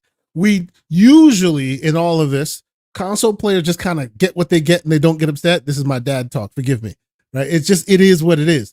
I love that this is showing that console players also can move the needle still, right? My console brethren, like you can speak with your wallet and people listen. And because of these moves, consoles will be around for a long time. It may not be the only way you game, but because you have the ability to have such power to move the needle in this way, you will definitely see more consoles being purchased. You'll see consoles being made. You'll see console players being respected. So this is great, right? The only part where I'm a little cognizant of where we are and a little bit of a pushback on that, not necessarily even a pushback, but where I feel like we need to pump our brakes a little bit, is if you want this to be a fever pitch, not just on this game, if you want to see people move to next gen in droves, then it's time, ladies and gentlemen, to stop playing your black hole games on last gen, because that's what's keeping last gen. Yep. As long as you keep doing that, there is no incentive for them to move to next gen. I was talking to Boom about it. First Descendant, people are loving it. Why the hell would Nexon put this only next gen only? Why would they do that? They have no incentive to do that. Yeah, I think it's not issue. just it's not the service having trouble. Hargeet got bumped off. K's reloading. It's we have rolling thunderstorms through here. So far they haven't hit bad. So you froze, but please continue. Oh, no worries. Yeah. So like I was just saying, like on the screen right now, you have First Descendant.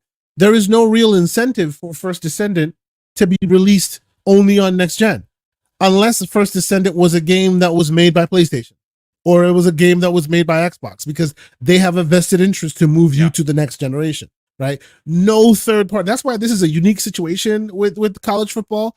No third party who wants their wares sold everywhere will just go straight next gen. Now, of course, anytime I'll say this, somebody will bring the elephant of GTA in the room, but they're a different beast. They are just a different beast, and we know this. They are the juggernaut in the room. They are a different beast. But in general, if you are a person who funds AA, AAA games and you want more people to buy it, there is no incentive for you to just keep it to next gen. That's the reason why Fortnite is still playable on the Xbox One.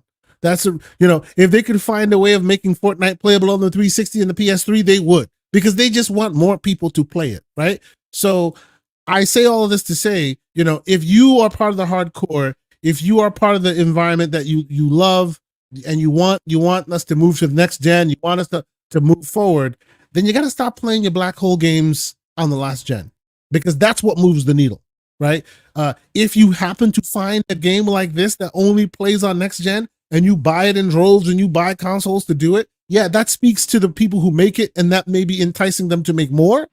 But those black hole games are what's keeping the last gen as relevant as it is. Imagine when we go into 2026 and hyperbole and presumptions by me, and you get your PS5 Pro, right? And you get your next gen Xbox console or handheld. Do you think they will stop playing these games?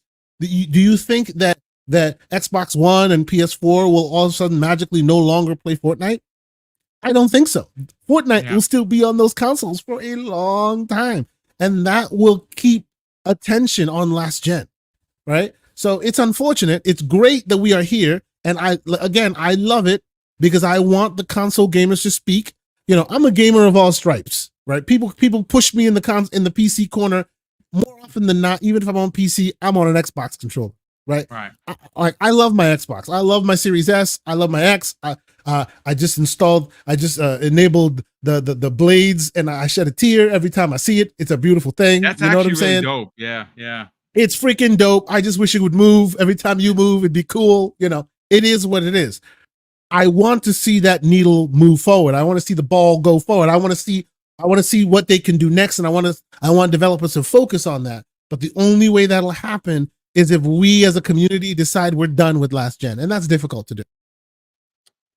Well, I have a thought and a theory, but I do want to bring in Hargeet because Hargeet actually dropped this into the chat. This is pretty interesting. I did not know that they had a partnership. Well, I mean, obviously they have EA Play and Game Pass. Right now at Best Buy, you can get a $400 package, which includes the Xbox Series S, which is the 512 gigabyte all digital console with the deluxe edition of College Football 25 for $399. So you're getting the older, launch S, and you're getting the deluxe edition of College Football for $400. Now, my thought and theory, Hargeet, before I bring you in to get your hot take on this, to Kay's point, how do you move PS4 gamers to an Xbox Series S in a time where money's hard for everybody? Right? No one, spendable money or, that disposable money, if you will, is just not hanging on trees for people, folks. No one has it like that. I'm sorry. It's just not. But Kay did bring up a great point. College Football 25, where is it available? PS5, Series X, Series S, not even on PC, which is very strange to me, right? But okay. Yeah, that's kind of weird. It's on those three consoles. What's the cheapest one of those three consoles? Oh, I don't know, the Series S. Now, here is the driving point home, gentlemen. We are in July. Call of Duty comes out in October. If these PS4 players who've been hanging on to the next generation because they can play old new games on their old hardware, which they could, and they'll be able to do with Black Ops 6. If they're that infatuated with getting college football, and it's going to break records, folks. It's breaking records right now, Hargeet. If they move over to the Series S for this, it's likely they're going to stay because now they're going to know what Game Pass is, and they're going to get Call of Duty for $20 a month.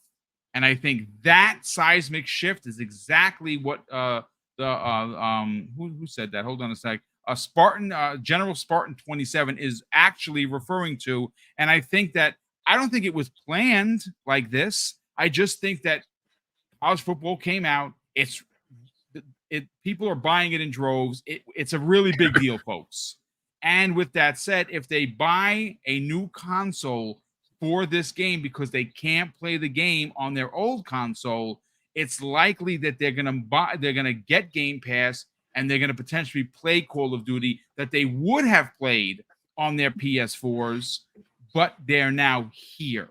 I don't know if that's going to happen. Again, it's a big assumption, but let's get your hot take on the Series S selling out. Or selling quite well, getting close to selling out. Look, it's exactly the model that Xbox was kind of expecting, right? Was to say, for those who don't care about the hardcoreness of games, that they're basically there to just play your casual games. They're not going to sit there and say, well, I counted the pixels and it was 1200 versus 980. That's just not good enough. I need the 1200. They don't care. They just don't. They just want to play the game. Right. And if the console is several $100 cheaper, that's good enough for them. Like you have to look at the sales of like the PS4 versus the Pro, Xbox One S versus X, and it was clear it was the lower tier box that sold. Why? Yep. Because they don't care. They're looking to get in to play games. If you really are hardcore, you might decide, hey, I don't want to go to PC. I'll buy the higher end box. But most people are like, pixel pushers. They go to PC. Why? Because you can do whatever you want. You can do whatever you want. Can make Yep. it as crazy as you want to go, or as mid tier as you want to go, and tweak and twerk, as they say, right? Tweak and twerk. You can do whatever you want, right? That's the beauty of PC. You can get the frames if you want. You can get the graphics if you want. It's all up to you. You get to play with the game and make it the way you want to play, right? So, but the majority of players don't care about those graphics. That's true. They're just putting it on the TV. I just want to play my game. If it's there and it's available, cool. I'm good. That's basically what they're looking for. That's why Nintendo Switch has 140 plus million sold.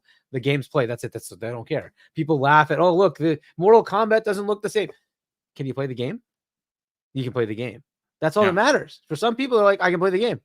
Okay, it doesn't look as great as it would be on like my 4090. Okay, cool, but I can play the game, right? And that's the beauty of what Xbox was seeing in the future. Unfortunately, it took a very long time to get to the point of a consequential game that actually pushes you to buy the next console. And I think, KSI, you brought up this point. This is an interesting question of should those big games at some point say, hey, the next update is going to only be next gen or current gen? I think it should. I think, when should that happen? we think that is, but as we speak the dollars and cents of it, because as we try to understand the dollars and cents of it, here's the thing. And I was talking to Boom about this some time ago. I think this is how that needle gets thread, right? You as Xbox, you as PlayStation, go hand EA or hand another company, hand Nexon, who has the First Descendant, a bag and go, look, I know you want to make as much money as you can, but we need these troglodytes to move to next gen. Here's a bag, keep it next gen only, right? That's the only way this works. Here's the bag. Would be enough, would it? Because it's an unknown property. It's got to be it's got to be a consequential game, right? It has to be a consequential game. And if we know it's consequential, and then in the background they go, guys, here's your bag, keep it next gen. We know you made the last gen. Here's the cost for creating that. Here's the bag. Shut up about it. No one knows it's next gen. It's next gen only. Yeah. Let's keep it moving. That's the only way we move the ball forward. I think this and GTA will push enough people into next gen. Yep. And then ultimately it'll be a numbers game, right? If 80% of the players have abandoned in Fortnite, have abandoned the PS4 and Xbox One S, they'll finally say, all right, at some point we're just going to say, let's move on, right? But if like a good chunk, and we're talking 30 million something players are still on the old gen, I don't see it. And that's kind of the problem, right? It's like there might be a technological leap that you could gain, but the money guys are going to say, I like money, and that's a lot of players. Yeah. And Hargeet, the funny thing about all this is, specifically in the world of say Fortnite, we already see the technological leap. They've already went to Unreal Engine 5. You can turn on the bells and whistles, and it is mind-blowingly cool looking. Still, though, there's been no incentive to upgrade. Yeah, and there's the question of graphics, but then there's the question of things you can do with the higher amount of CPU power that you couldn't do because you're on a lower CPU, right? Yes. And that's the thing. And there's no way those devs will limit. There's no way they'll limit the capabilities of last gen. Right? There's no. If we're talking GTA 5, right? Which have we gotten confirmation that GTA 5 will only be next gen? I think it's going to be across the board. Is it not current? GTA 6. I'm sorry. I'm pretty sure it's next gen only. Well, but do we have confirmation? I'll check. Well, because the reason why I ask is because when everybody talks about last gen versus this gen, they're like, oh, look at the puddles and the rate. No, next gen would be a working rail system. Every door can be opened. You can literally follow NPCs home to work, and then they go home, and then they kiss their kids, and a living world that you are just not part of, right? That won't happen if they're beholden to last gen. Yeah. And this is all new as of last gen, because we didn't have those kind of games before that.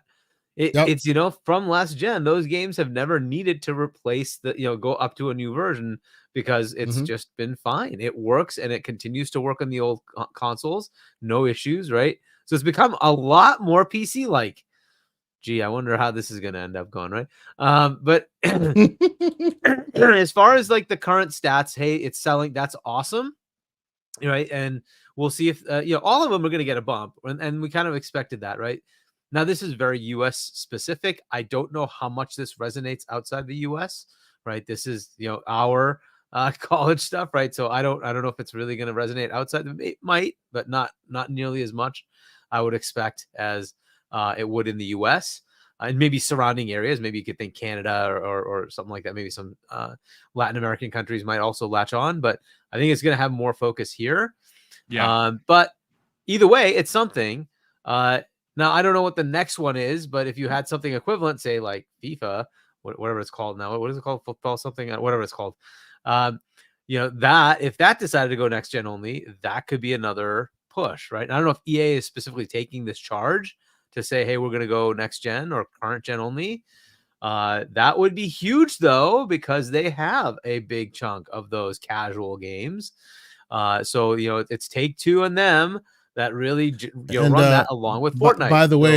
By the way, real quick, I'm looking at the Take-Two official. Me too. I have it in front of me. It's PS5 and Series it is XS. PS5 and Series X only. So I hope this means we get the actual next gen that we're waiting for, right? Yeah. Not the bells and whistles of graphics, but more than that.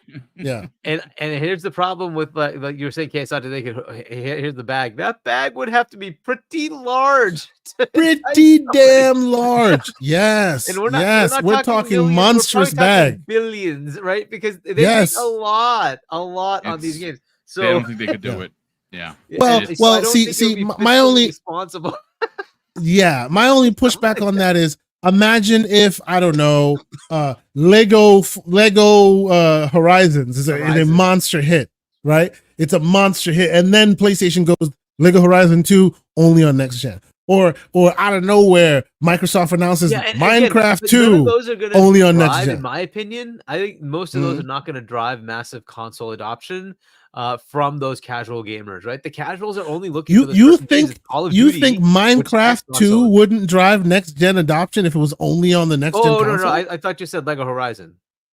Well, yeah, Lego Horizon and Minecraft, like that would do it. I don't know that they ever do a Minecraft 2. No, they don't, because it's not fiscally, it's not financially smart to do that. I wouldn't do it. I wouldn't do it because you're gonna. But if they did, that would drive it. Yeah, you leave that platform the way it is. Too many players, you just let it go.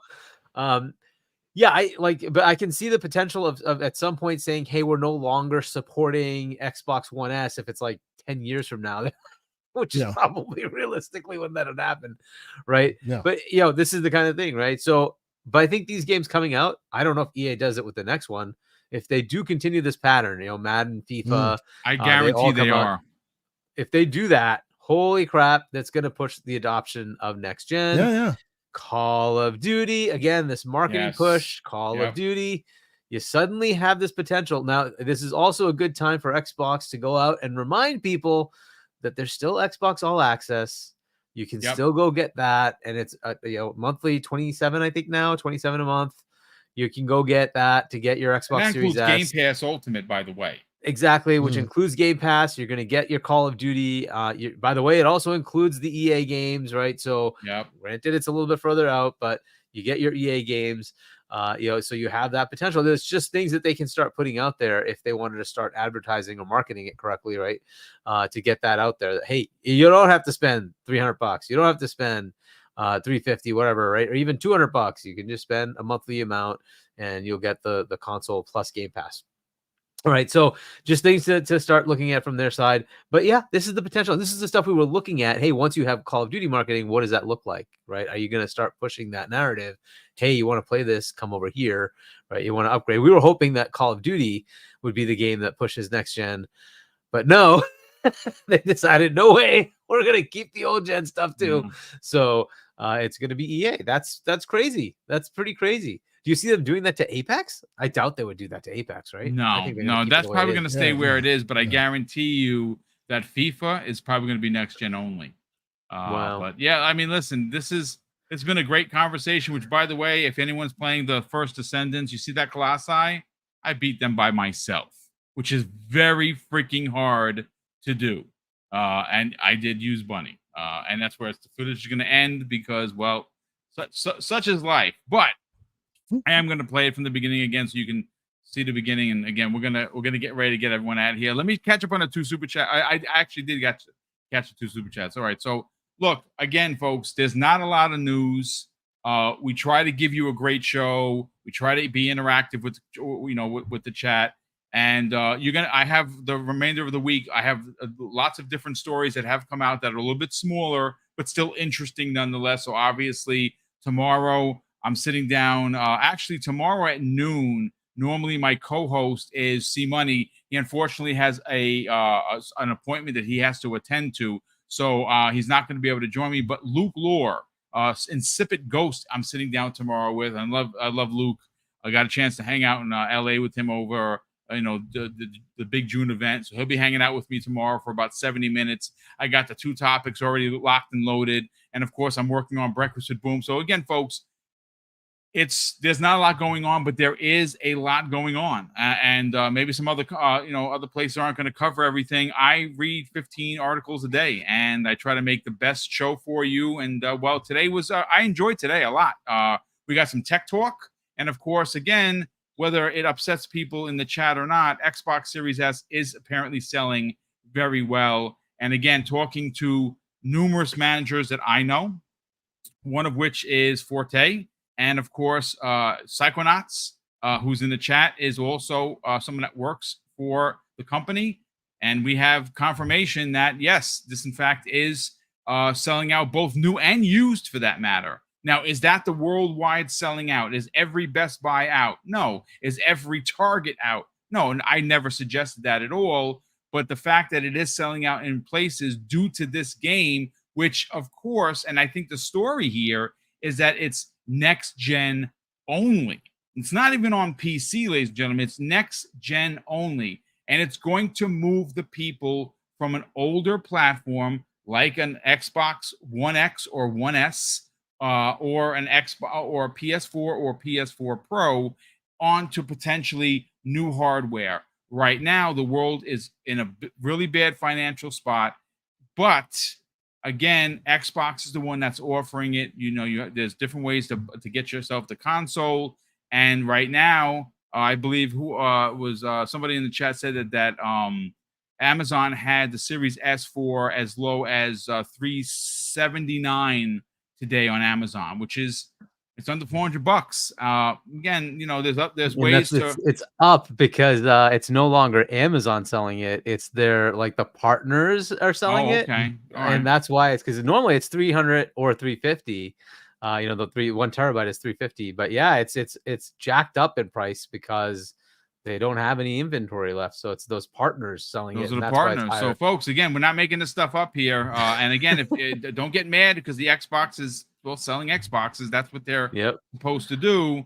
But listen, let's get everyone out of here. We'll start first. And by the way, Boom, Zach points out in the chat, and I just validated. I put in the private chat. The next FIFA is going to be on old gen as well. So there you go. Yep. Then even it can be on the Nintendo Switch. Well, there's that. Okay, so my hopes and dreams of moving people from FIFA from old gen to new gen have been dashed. Well, thanks, Zach. Super appreciate that.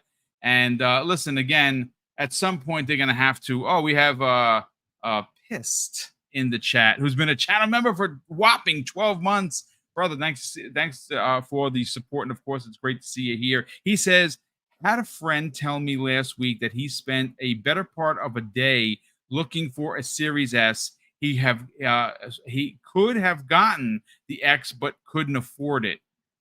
And that's real life, folks. There you go. Piss, thank you so much for the curious. Piss, did you point out that there's the all access program? You could pay like the $27 a month. Just saying. And you get Game Pass Ultimate, which just went up, which that is a really good deal. $27 a month is not bad.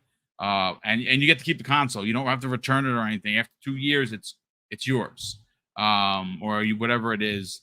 But listen, again, thank you everyone that tuned in today. Hopefully you hit the like button. Mrs. Boom and I are under 170 away from 15K. And if you're new and you're finding the channel for the first time, please consider subscribing. We did happen to lose a sub with a particular person in the chat that was being a little bit rude but he is no longer. He is banned. And I'm no names because again, no piling on here. I know people were going back and forth with him, and Lethal Papa didn't get him. I got him. I banned him because listen, you can say whatever you want, but don't come in here and start bullying other people. And of course, you're going to start bullying me. I do not stand for the shenanigans. You will get perma banned. But you know, be a good human, as they say. Okay, Asante, let's say your brand because you're going to have a great show this upcoming Saturday on the Gaming Circle podcast. Tell people where they can listen to that. Check it out. Tell them about the video that you put out about the Amazon Fire Stick 4K Max, and more importantly, where can people follow you on social media? Yeah, well, first and foremost, I will concur and thank everybody who's been here watching us, and we always love coming in here on a Wednesday evening and just kind of having fun with the chat and talking with the brothers. I appreciate everybody who's always ready and willing to take part. So it's awesome to be here as usual. You can find me TK0 Asante on all the places that we communicate. This weekend, like most weekends, my brother Everborn Saga and I will have some grown man talk. Sometimes it's just a dynamic duo, and by the end, it's 4 hours and 9 guests. Who knows? It just kind of happens sometimes. We have a great talk, great conversation. And we're going to try and do that again this week. As you were saying, Boom, I did test my hand at, putting out some review kind of content, put the camera on, did a little bit of light editing just to dip my toes in those waters. I might do a bit more. I know that folks are excited for the ROG Ally X coming out this Monday night. Well, myself and Mr. John Wolf will most likely talk about it because he is super excited about the hardware and he's going to be purchasing. He actually has a pre-order of that, so hopefully he'll have his in hand and we will do a live unboxing or we'll talk about it. I too I'm waiting for some hardware. As I always like to say, y'all can keep your radio hits. I like the deep cuts. I have a 1X player X1 Mini coming out. It's called Mini, but it's 8.8 inch screen. Go figure. So yes, it will be coming soon. I actually got the confirmation of shipment like this morning. So I'm excited that's another one I will do like a full review on, let folks know what it's about, how it looks, how it functions, things like that. So expect a bit more handheld game talk from us. And of course, this weekend on the Gaming Circle podcast, you can find me on Twitter, same name. Anyway, you find a search algorithm, I'll be there. And finally, I guess I'll pimp the gamingcircle.com, our little blog initiative, our little side hustle we're doing here, getting some really interesting feedback from people, lots of great community members, which, by the way, I'm of the school of thought, name and shame in public. Hargeet, we're waiting on you, sir. We're waiting on you.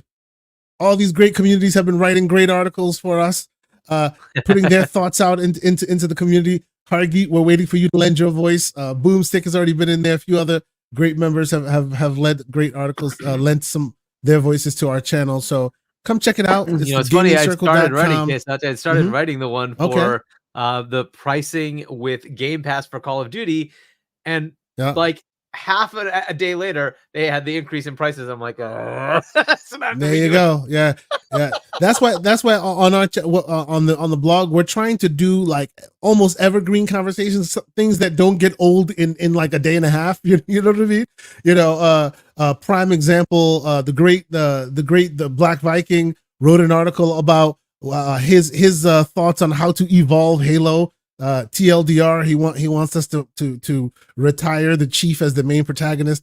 A lot of people came like booed him for that one, but it was a great article, well written, something that we can talk about as gamers and have fun with it. So yeah, that's the kind of stuff we like to talk about, and we also put some thoughts on like indie gems that maybe no one's playing that we think people would be interested in. So yeah, come check it out, thegamingcircle.com, and thank you guys so much for being here.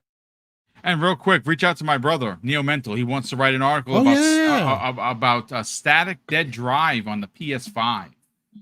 So I told him about your website, and he goes, "Yeah, let Kate reach out to me." So there you go. Absolutely, I will definitely do that. Great guy, Neo. Writer. Yeah, Neo Mental. Okay, I'll definitely reach out to him. Yep. Hargeet, let's sell your brand. Not only do you have a YouTube channel that everyone should check out because you're putting out videos on a regular basis, you also, ladies and gentlemen, wrote a book. that you should buy. I bought it. You should buy it. Kay's almost finished it. I have to finish it before we get into this conversation. But listen, where can people buy the book? More importantly, subscribe to your YouTube channel. And where can people not find you on social media? Social media. Yeah. I'm not on social media. I'm Chani on Discord and Xbox if you want to reach me there. Yeah, you can pick up my book, Emergence. It's a sci-fi novel. It kind of basically was a sort of Mass Effect-y game thing that I had a concept for and then made it into a novel instead. You go to shop.chani.us to pick it up. It'll point you to like Amazon and Barnes & Noble and all those places. And if you want to subscribe to my channel, it's Hargeet Chani 1 on YouTube, so you can check that out. Yeah, and I just put up videos and you can see what I've got going. And then I will be on GameStop Live with Fonz on the Fonz Gaming channel in like an hour and change because we're doing our normal podcast after this. So you can check that out. Well, thank you so much for being a part of the show. Of course, both you gentlemen really, really dropped it like it was hot, so to speak. Thank you. Big thank you to all the chat that was here. I love the interaction tonight. It was great. Everyone had big opinions and everyone was going back and forth. You did have one or two knuckleheads, which, you know, we're fine. I believe the Papa took care of business as he normally does. So shout out to the best mod in the business. And again, thank you for the super chats and the channel memberships and the continued support for Double Barrel Gaming. And of course, I'm going to close out today's show with something that's incredibly important to me. Hopefully one day, folks, will be important to you. And that's something that my dad taught us when we were kids. He would say, Craig, treat others how you want to be treated. And also, it doesn't cost anything to be nice. You live by those rules, son. I can guarantee you're going to have an awesome day. So take care, everyone. And we'll see you next week on the newest episode of Primetime Gaming with Mr. Boomstick and Friends.